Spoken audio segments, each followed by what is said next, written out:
This is wild HOA situations. She tried to shame me publicly and I stayed surgical. Evelyn Reed shoved a grainy hallway still frame at me and yelled that shadows counted as identification. "You are on the record now," she said, her voice cutting through the evening air like a blade. I stood on my own porch in Mesa, Arizona, holding a torn package mailer in one hand and my phone in the other, trying to make sense of how installing a doorbell camera had turned into a theft accusation. Evelyn was the landscape committee chair for Willow Bend Neighborhood Association, and she had decided my camera violated community standards exactly 3 days after I complained about her ignoring violations on her own block. She jingled a huge key ring in my face, the sound sharp and metallic, like she was shaking authority itself at me. "I am authorized to enforce this," she snapped. Her favorite line.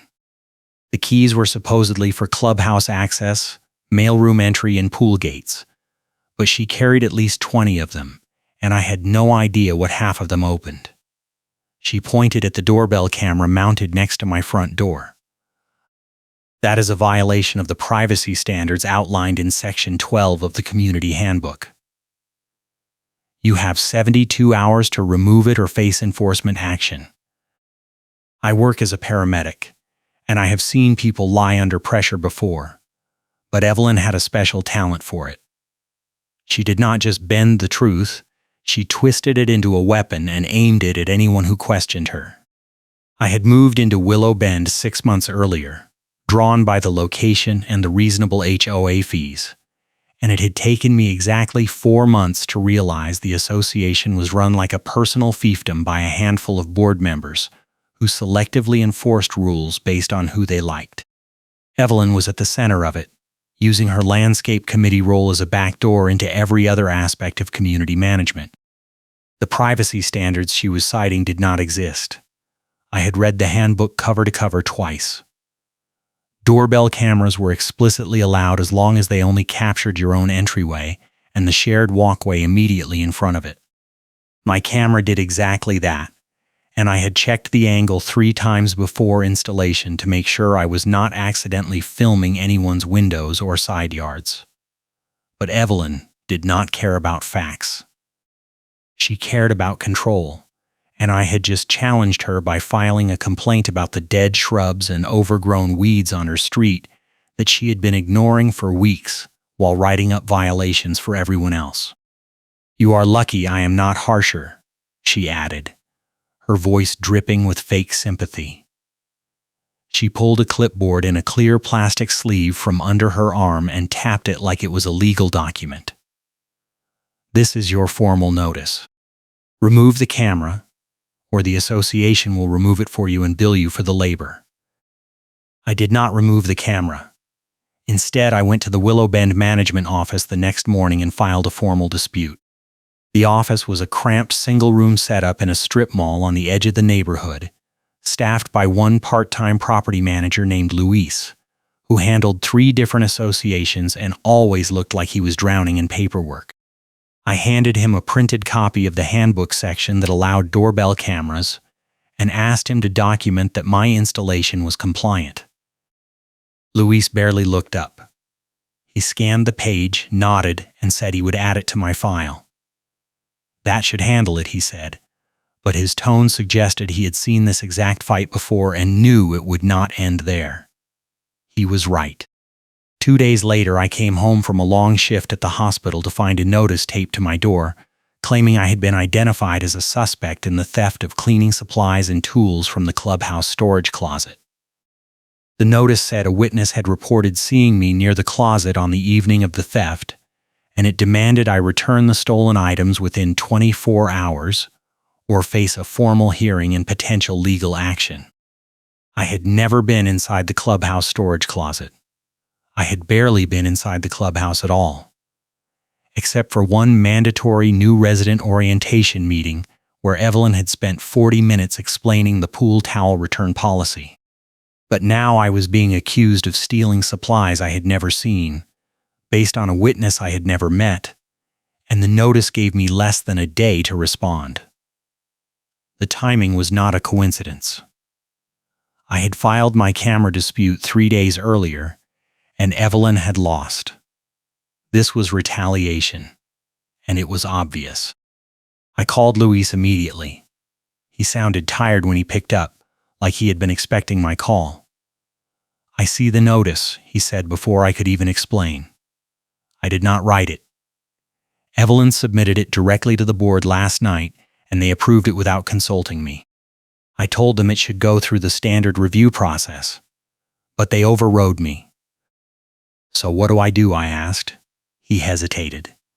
"You can request a hearing, but it has to be in writing, and you have to submit it before the 24-hour deadline. If you miss it, they can proceed with enforcement, which means fines, access suspension, and potentially a lien if you do not pay." I asked if I could see the witness statement. He said it was in a sealed file and he could not access it without board approval. That is when I knew this was not about the supplies. This was about breaking me down until I removed the camera and stopped complaining. I spent the next 6 hours documenting everything. I pulled my work schedule to prove I had been on shift during the time of the alleged theft. I printed screenshots from my doorbell camera showing the exact timestamp of when I left for work and when I returned.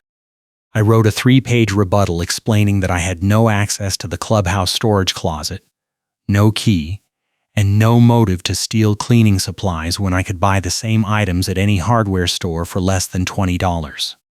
I submitted everything to the management office by email and hand-delivered a printed copy to Luis before his office closed. If this story is making your blood boil, hit that like button and subscribe, because it gets so much worse before it gets better. The hearing was scheduled for the following week, but Evelyn did not wait. She showed up at my door 2 days later with a neighbor I barely knew. A guy named Patrick who lived 3 units down and had always seemed friendly enough in the parking lot. Patrick looked uncomfortable, shifting his weight and avoiding eye contact, while Evelyn stood behind him with her clipboard and her key ring and a smile that made my skin crawl. "Patrick has something to tell you," Evelyn said. She nudged him forward. Patrick cleared his throat and said he had seen me near the clubhouse on the night of the theft. His voice was flat, like he was reading from a script. I asked him what time he saw me. He said around 8. I pulled out my phone and showed him my work schedule. I was on shift from 6 that evening until 6 the next morning. I was not even in the neighborhood. Patrick looked at Evelyn, then back at me, and mumbled something about maybe getting the day wrong. Evelyn cut him off. "The complaint has already been filed," she said. "You can address it at the hearing." She turned to Patrick and thanked him for his cooperation, then walked away before I could respond. Patrick lingered for a second, looking like he wanted to say something, but then he just shook his head and followed her. I watched them go, and that is when I realized what had happened. Evelyn had cornered Patrick and pressured him into signing a complaint he did not write, probably telling him it was just a formality and that I would not even know his name. She had framed me using a neighbor as a prop, and now I had to prove my innocence at a hearing run by the same board that had rubber-stamped her accusation in the first place. The hearing was set for Thursday evening at 6. Which meant I had to trade shifts and burn a favor with a coworker just to attend. The location was the clubhouse, of course, the same building where the alleged theft had occurred. Evelyn had made sure of that. I arrived 10 minutes early with my manila folder bulging with papers, including my work schedule, the doorbell camera screenshots, a printed copy of the HOA handbook section on cameras, and a timeline of every interaction I had with Evelyn since filing my original complaint. I also brought a small flashlight, the kind I keep in my emergency kit, because I had a feeling the hearing room would be set up to make me as uncomfortable as possible. I was right. The board had arranged 5 folding chairs in a row at the front of the room, facing a single chair in the center where I was supposed to sit. Evelyn sat in the middle of the board row, flanked by 2 other board members I recognized from community emails but had never spoken to. Luis sat off to the side with a laptop, taking notes. There was no recording device, no court reporter, no formal process. It was just me, the board, and whatever Evelyn had told them before I walked in. Evelyn started by reading the complaint aloud. She said I had been identified by a witness as being near the clubhouse storage closet on the evening of March 15th, and that cleaning supplies valued at approximately $150, along with 2 hand tools, had been reported missing the following morning. She said the witness had provided a signed statement, and that my refusal to return the items constituted theft and a violation of community standards. She finished by saying the board had reviewed the evidence and found sufficient cause to proceed with enforcement, which included a $500 fine, immediate suspension of clubhouse access, and potential legal referral if the items were not returned within 7 days. I asked to see the witness statement. Evelyn said it was confidential to protect the witness from retaliation. I asked how I was supposed to defend myself against an accusation I could not verify. One of the other board members, a woman in her 60s with a name tag that said Diane, said the witness had been interviewed separately and their account was credible. I asked if the witness was present. Evelyn said no. I asked if I could question the witness. Diane said that was not part of the process. I laid out my evidence piece by piece. I showed them my work schedule with the hospital shift stamped and signed by my supervisor. I showed them the doorbell camera timestamps proving I left my unit at 5:45 and did not return until 6:30 the next morning. I explained that I had no key to the storage closet, no prior access, and no reason to steal supplies I did not need. I pointed out that the complaint had been filed 3 days after I disputed Evelyn's camera notice, and that the timing suggested retaliation rather than legitimate concern. Evelyn listened with her arms crossed and her keyring resting on the table in front of her. When I finished, she leaned forward and said the camera footage only proved when I left my unit, not where I went afterward. She said I could have accessed the clubhouse through a side door that did not require a key, taken the supplies, and returned them to my vehicle before going to work. She said the witness saw me in the area, and that was enough. I asked what the witness actually saw. Evelyn said shadows and movement near the storage closet door around 8. I said I was not there. She said the board had to weigh my word against the witness, and the witness had no reason to lie. That is when I realized the board had already made their decision before I walked in. This was not a hearing. It was theater. Evelyn had stacked the deck, coached the witness, and written the script, and the board was just going through the motions so they could claim due process when they hit me with the fine. I asked if I could submit additional evidence. Diane said the hearing was closed to new submissions unless I had filed them in advance. I asked when that deadline was. She checked her notes and said 72 hours before the hearing. No one had told me that. Luis looked uncomfortable but did not say anything. I stood up and said I would be filing a formal appeal with the property management company and requesting a full audit of the complaint process. Evelyn smiled and said that was my right, but the enforcement would proceed regardless. The board voted 4-1 to uphold the fine and suspend my access. The one dissenting vote came from a younger guy at the end of the row who had barely spoken during the hearing and looked as frustrated as I felt. Evelyn thanked everyone for their time and dismissed the meeting. I walked out with my folder and my anger and the sinking realization that I was about to be labeled a thief in my own neighborhood. The fine notice arrived by certified mail 2 days later. $500 due within 30 days, with a warning that failure to pay would result in additional late fees and potential legal action. My clubhouse access card was deactivated the same day, which I only discovered when I tried to check my mail at the cluster box inside the clubhouse lobby and the door would not open. I had to wait outside until another resident came through, then explain why I could not get in. The rumor that I had stolen from the clubhouse was already spreading. A woman I had chatted with at the pool the previous month crossed the street when she saw me coming. I called an attorney the next morning. He listened to my story, asked a few questions about the hearing process and the evidence, and told me I had a decent case for procedural violations and possible defamation, but that HOA disputes were expensive and slow, and most of them settled out of court for nuisance money. He said I could file a demand letter and request mediation, but it would cost me at least $2,000 in legal fees to get that far, and there was no guarantee the board would back down.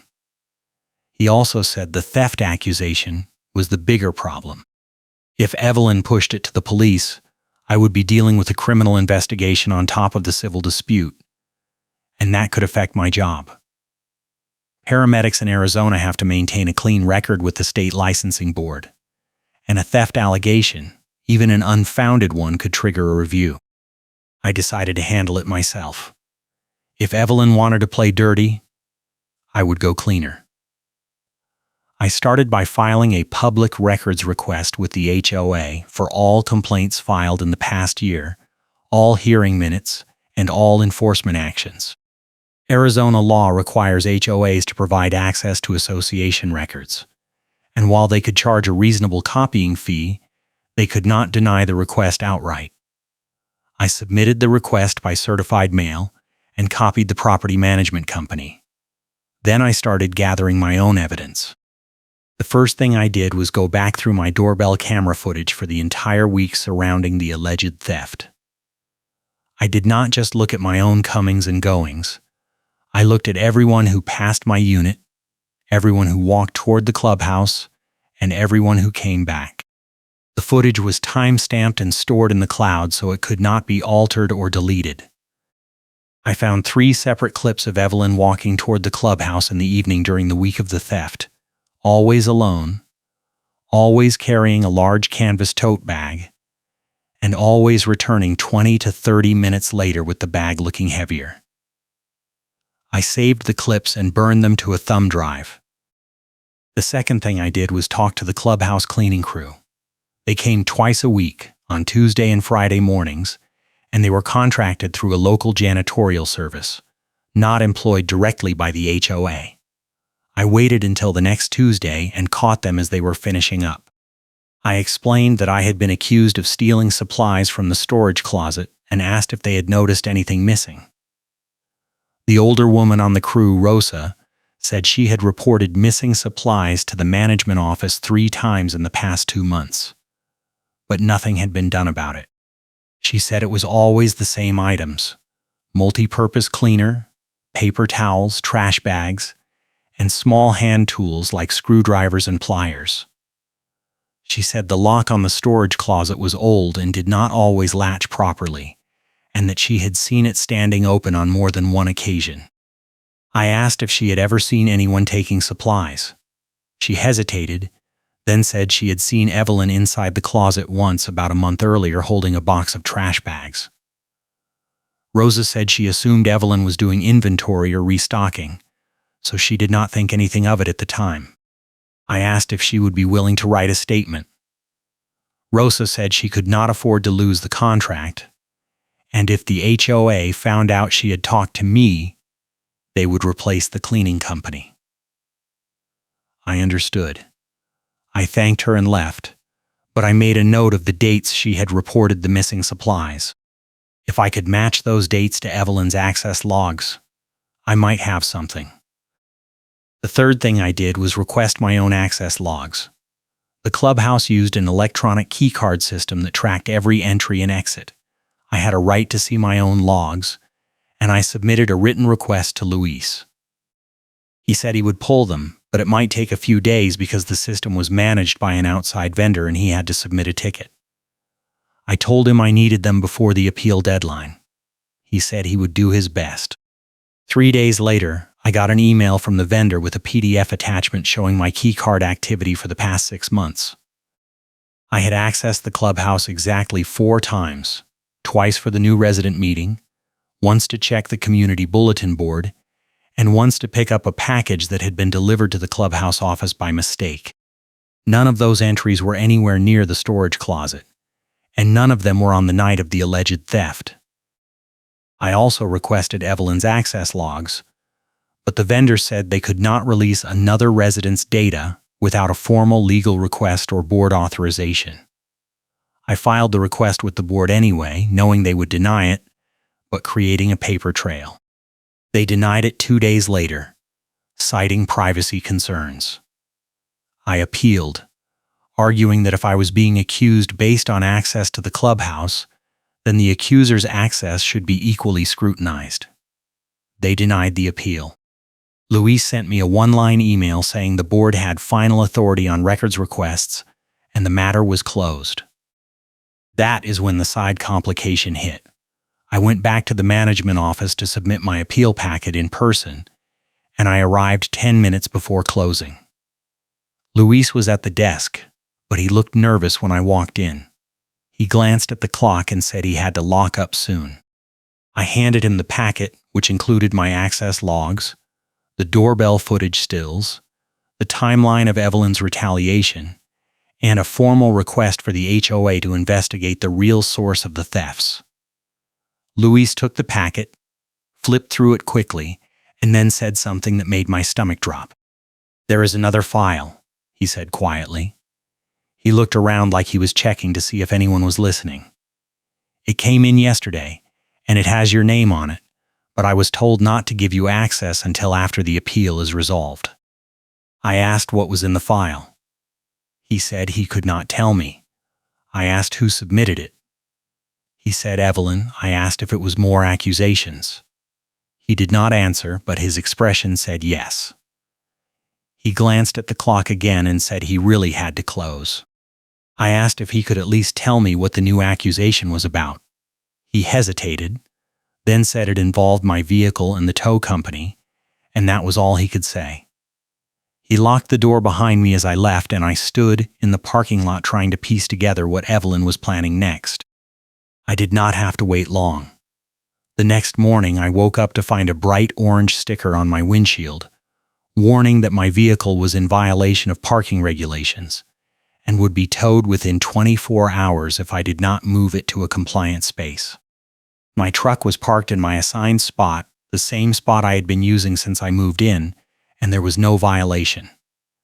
The sticker listed a phone number for the tow company, so I called it immediately.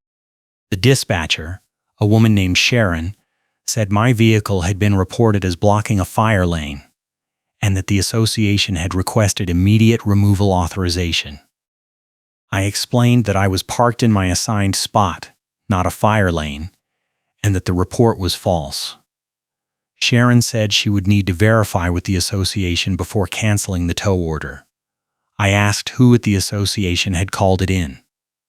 She checked her notes and said Evelyn Reed, Landscape Committee Chair. I asked if Sharon had any photos of the alleged violation. She said no. The association representative had provided a verbal report and stated they had photographic evidence on file. I asked if the tow company required actual evidence before authorizing a tow. Sharon said normally yes, but the association had a standing contract and a certain amount of discretion for immediate safety hazards. I told Sharon I would be filing a complaint if the tow proceeded without verification, and that I had evidence proving my vehicle was legally parked. She said she would put a hold on the order and reach out to the association for confirmation. I thanked her and hung up, but I knew Evelyn would not back down that easily. She was escalating, stacking threats on top of threats, trying to bury me under so much pressure that I would either give up or make a mistake she could use against me. The tow threat did not materialize that day, but the pressure kept building.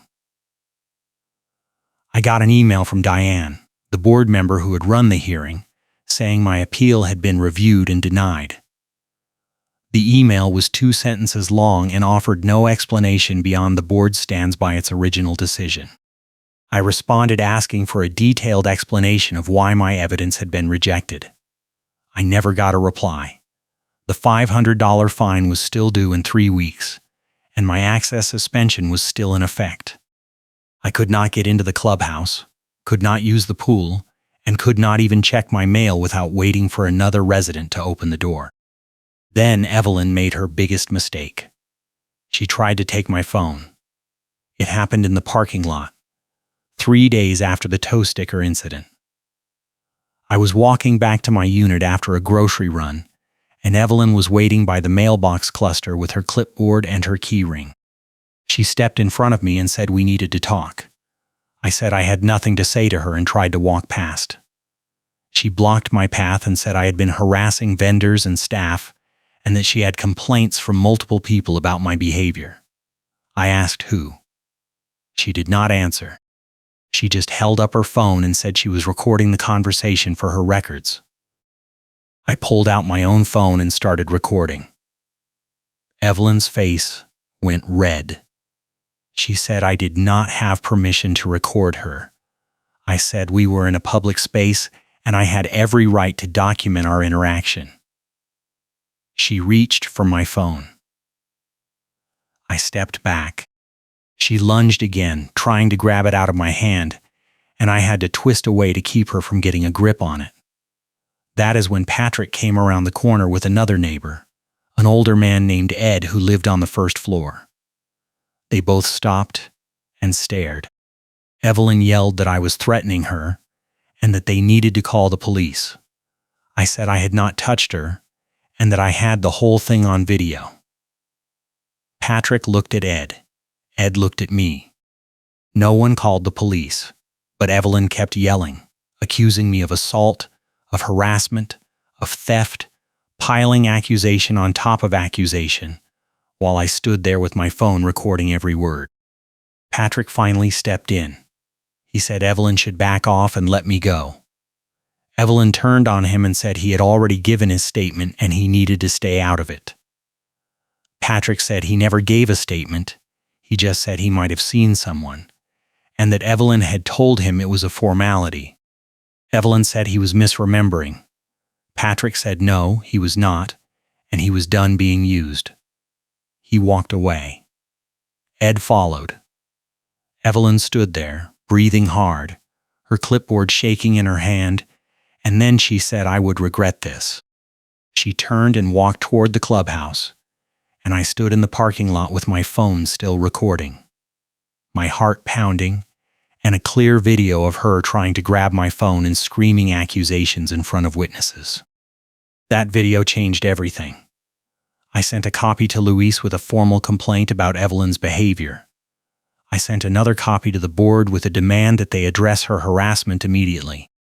I also sent a copy to Sharon at the tow company, along with a written statement explaining that Evelyn had a history of filing false reports, and that any future tow requests involving my vehicle should be verified independently. Sharon called me back that afternoon and said the tow company was putting a note in my file, and that they would not proceed with any removal orders without photographic evidence of an actual violation. The board did not respond to my complaint about Evelyn, but Luis did. He sent me a short email saying he had reviewed the video and that he would be recommending a formal review of Evelyn's conduct at the next board meeting. He also said he had pulled the file Evelyn submitted about my vehicle and that it contained a single photo of my truck parked in my assigned spot with a handwritten note claiming it was blocking emergency access. The note was not dated, not signed, and not supported by any measurements or diagrams. Luis said he was filing it as insufficient evidence and closing the tow request. He also said he was putting a hold on all further enforcement actions against me pending the outcome of my appeal and the conduct review. That hold bought me time, but it did not stop Evelyn. 2 days later, I got a call from the front desk at the hospital asking if I knew why someone from my HOA was calling about a theft investigation. My stomach dropped. I asked who had called. The receptionist said a woman named Evelyn Reed, who identified herself as the landscape committee chair, and said she was conducting an investigation into missing property and needed to verify my employment dates. The receptionist had refused to give her any information and told her to submit a formal written request through HR. I thanked her and immediately called HR myself to put them on notice. The HR coordinator said she had already received a voicemail from Evelyn and had flagged it as a potential harassment issue. She said if Evelyn called again, they would refer it to legal. Evelyn was trying to poison my professional reputation, and she was doing it in the most calculated way possible. She was not making direct accusations to my employer. She was asking questions, planting seeds, making it sound like there was an ongoing investigation that my job should know about. It was defamation by implication, and it was working. My supervisor called me into his office the next day and asked if there was anything I needed to tell him about a situation with my HOA. I explained the whole thing, showed him the video of Evelyn trying to grab my phone, and gave him copies of my access logs and doorbell footage proving I was not at the clubhouse on the night of the alleged theft. He listened, nodded, and said he believed me, but that if this escalated any further, I needed to handle it quickly because the department could not afford to have staff tied up in legal disputes. That is when I knew I had to finish this. I could not wait for the board to act. I could not wait for the appeal process to grind through its bureaucratic steps. I had to take the evidence I had, force a confrontation, and make it so public and so undeniable that Evelyn and the board had no choice but to back down. I had the doorbell footage of Evelyn walking to the clubhouse with her tote bag. I had the access logs proving I was not there. I had the video of her trying to grab my phone. I had Rosa's verbal confirmation of missing supplies and Evelyn being inside the storage closet. I had Patrick recanting his statement. I had Sharon at the tow company refusing to cooperate without real evidence. I had Luis putting a hold on enforcement. But I needed one more piece, something that would connect all of it and prove Evelyn was not just retaliating against me, but actively stealing from the HOA and framing residents to cover it up. I found it in the records request. The HOA finally responded to my public records request 3 weeks after I filed it, and they charged me $60 in copying fees for a box of printed meeting minutes, complaint forms, and enforcement logs. I picked up the box from Luis and took it home, and I spent an entire evening going through every page. That is when I found the pattern. Over the past year, there had been 7 separate complaints filed for clubhouse storage thefts. 4 of those complaints named specific residents as suspects. 2 of those residents had been fined. 1 had settled and paid. The other had moved out. Every single complaint had been filed by Evelyn. Every single complaint used the exact same template wording. Every single complaint claimed a witness had seen the accused near the storage closet. But none of the witness names were listed, and none of the witness statements were included in the files. The same complaint template appeared in multiple files, proving someone was mass-producing fake outrage. I stacked the forms on my kitchen table and photographed each one, making sure the identical wording and formatting were visible. Then I pulled the dates from each complaint and cross-referenced them with my doorbell footage. 3 of the complaints were filed during weeks when my camera had captured Evelyn walking to the clubhouse with her tote bag.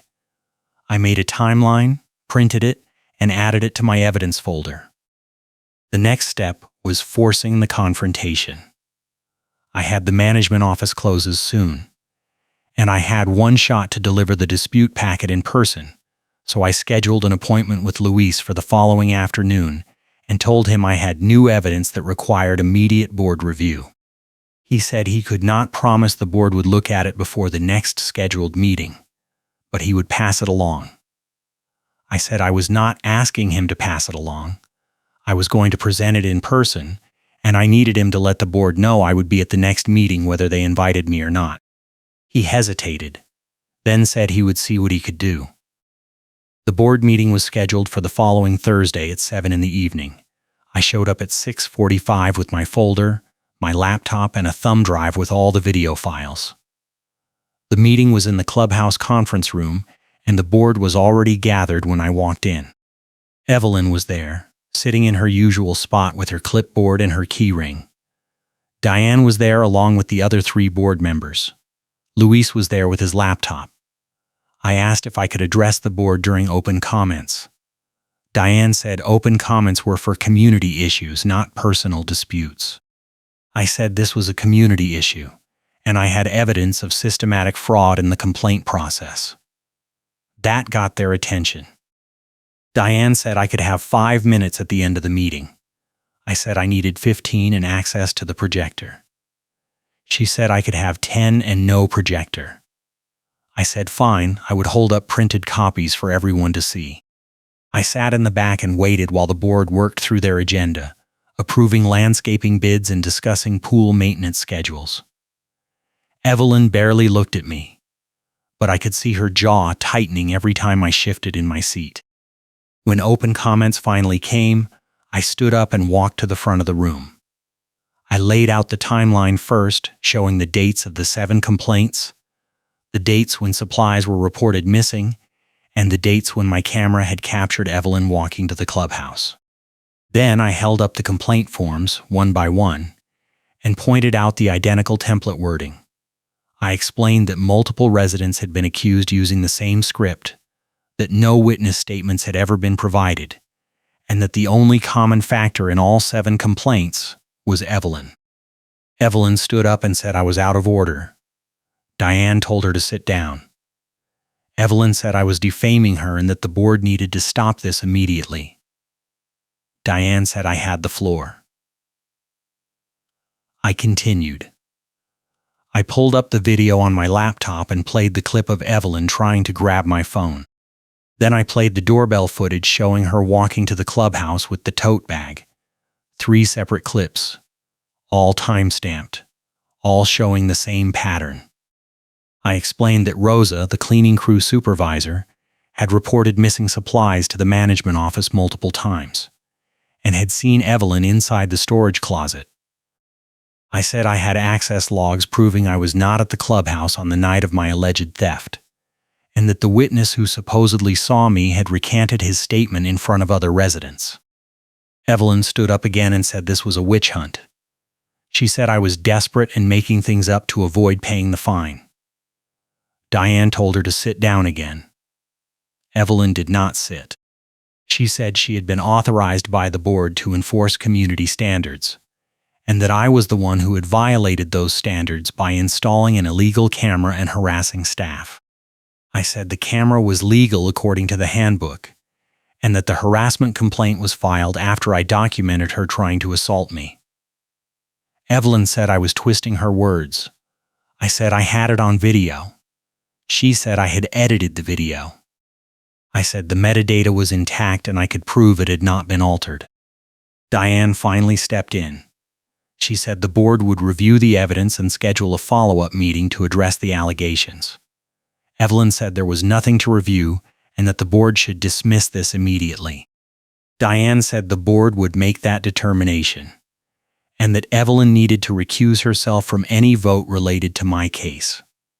Evelyn said she would not recuse herself because she was the victim of my defamation.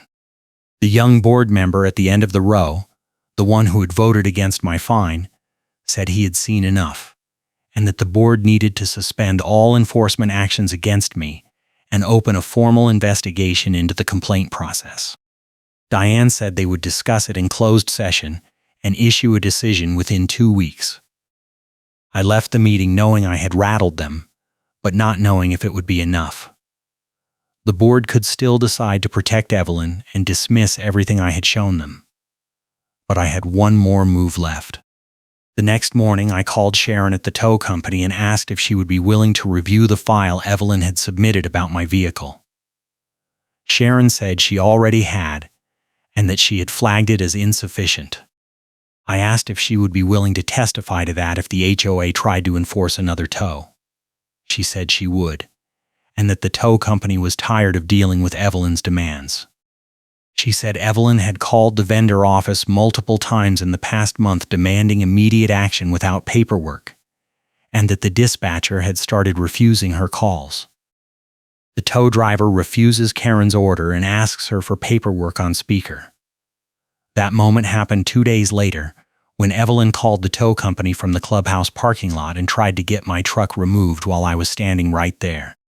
I had just pulled in after a shift, and Evelyn was waiting with another orange sticker in her hand. She slapped it on my windshield and said I was parked illegally again. I said I was in my assigned spot. She said the spot was not properly marked and that I needed to move immediately or be towed. I pulled out my phone and started recording. Evelyn pulled out her phone and called the tow company. She put it on speaker, probably thinking it would intimidate me. Sharon answered. Evelyn said she needed an immediate tow for a vehicle blocking emergency access. Sharon asked for the vehicle description and location. Evelyn gave it.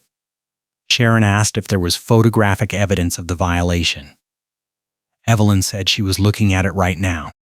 Sharon said she needed Evelyn to submit a written request with photos attached before they could authorize a tow. Evelyn said she had verbal authorization as the landscape committee chair. Sharon said the tow company required written documentation for all non-emergency removals, and that Evelyn's previous requests had been flagged as insufficient. Evelyn's face went red. She said she was authorized to enforce this, her favorite line, and that the tow company needed to comply immediately. Sharon said they would not be proceeding without proper paperwork, and that if Evelyn continued to call without documentation, her contact number would be blocked. Sharon hung up. Evelyn stood there with her phone in her hand staring at the screen, and I had the whole thing on video. That was the beginning of the end. I sent the video to Luis, to the board, and to Sharon as confirmation. 2 days later, Luis sent me an email saying the HOA was refunding all charges and putting a hold on further fees pending review. 3 days after that, Diane sent a formal letter stating that the board had completed an internal investigation and found procedural irregularities in multiple complaint filings. The letter said Evelyn was being removed from her role as landscape committee chair and would no longer have authority to issue notices or initiate enforcement actions. The letter also said my fine was being rescinded, my access was being restored, and the theft allegation was being withdrawn from my record. Evelyn tried to fight it. She showed up at the next board meeting and demanded a hearing. The board refused. She threatened to sue. The board said they had consulted with the association's attorney and were prepared to defend their decision. She said she would go to the police and file a report about the stolen supplies. Luis pointed out that if she did that, the police would investigate her as well, given the evidence of her access and the pattern of complaints. Evelyn left the meeting and I never saw her at another board event again. She still lived in the neighborhood, but she kept to herself, and the rumors about what had happened spread fast enough that most residents knew she had been caught. The funny karma moment came a month later when the board released the findings of their review. Evelyn had been keeping a notebook where she supposedly documented every violation and complaint she had filed. The board requested the notebook as part of the investigation. Evelyn submitted it, confident it would vindicate her. But when the board opened it, most of the pages were blank. She had been carrying it around for months, waving it at residents, claiming she had detailed records, but she had never actually written anything down. Karen boasts about documentation and her notes are blank. The board included that detail in their summary report, and it became the punchline of every conversation about Evelyn for weeks. The certified letter trail that shows Karen's dates do not match became the foundation of my final complaint to the state HOA regulatory board. Arizona allows residents to file complaints against HOA boards for violations of open meeting laws and improper enforcement procedures. I filed a formal complaint documenting the entire timeline, including the fraudulent complaints, the lack of witness statements, the denial of due process, and the attempted retaliation through vendor intimidation. The state board opened an investigation, and while I do not know what the final outcome was, I do know the HOA hired a new management company and replaced half the board within 6 months. Karen loses the ability to issue instant notices became official policy when the new management company took over. They implemented a formal review process requiring all complaints to be submitted with photographic evidence, verified by a third-party inspector, and approved by both the property manager and at least 2 board members before any enforcement action could be taken. Evelyn's name was specifically mentioned in the policy update as the reason for the change, and residents were told that any board member found filing fraudulent complaints would be removed immediately and potentially subject to legal action. I kept the doorbell camera. No one ever challenged it again. I also kept the video files, the access logs, and the printed complaint forms in a binder on my bookshelf, just in case. Willow Bend is a quieter place now. The new board enforces the rules fairly. The management company responds to complaints in a timely way, and residents do not live in fear of random accusations and midnight tow threats. I still see Evelyn sometimes walking to her car or picking up mail, and she never makes eye contact. Patrick apologized a few months later, explaining that Evelyn had told him I was causing trouble and that signing the complaint was just a formality to get me to calm down. I told him I understood, but that he should have checked with me first. He agreed. The whole thing taught me that HOA disputes are not just about rules and regulations. They are about power, control, and what happens when someone is given authority without accountability. Evelyn was not a cartoonish villain. She was a regular person who got a little bit of power and decided to use it to punish anyone who questioned her. She stole because she felt entitled. She framed residents because she knew the system would protect her. And she kept doing it because no one had ever forced her to face real consequences. It took months of documentation, public confrontation, and strategic pressure to bring her down. But in the end, the evidence was undeniable, and the consequences were real. If you are dealing with a similar situation, my advice is simple. Document everything. Record every conversation. Save every email. Request every record you are entitled to under your state law. Build a timeline. Identify the pattern. Find the allies, even if they are just vendors or staff who are tired of the same abuse. And when you finally have enough evidence, do not wait for the system to fix itself. Force the confrontation. Make it public, and make it so clear that the people in charge have no choice but to act. It will not be easy, and it will not be fast, but if you stay calm, stay focused, and stay within the law, you can win. Keep your cool, and I will see you next time.